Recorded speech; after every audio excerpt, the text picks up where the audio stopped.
Good afternoon বন্ধুরা। আজকে দেখো, আজকে আমার জন্মদিন, তাই জন্মদিন উপলক্ষে আজকে বার্থডে স্পেশাল রান্না কিছুই না তেমন, তবুও যেটুকু করেছি তোমাদের সাথে শেয়ার করছি।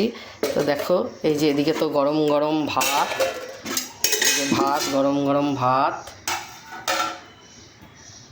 আর দেখো মুসুরির ডাল, রসুন পেঁয়াজ দিয়ে মুসুরির ডাল, আর কুমড়ের ডগা দিয়ে আলু দিয়ে পোস্ত। এই যে কুমড়ের ডগা দিয়ে সর্ষে পোস্ত দিয়ে কুমড়ের ডগা দিয়ে করেছি। আর দেখো ডিমের কারি,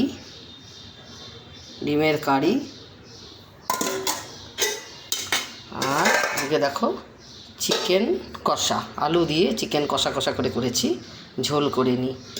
তো আজকে এটাই, আজকে ভাজা টাজা করিনি, যেহেতু কালকে লোকনাথ পুজো গেছে, ভাজা অনেক খেয়েছি, যেন আজকে আর ভাজা করিনি, একদম সিম্পল রান্না। তো এইটুকুই রান্না করেছি। তো চলো বন্ধুরা, আসছি।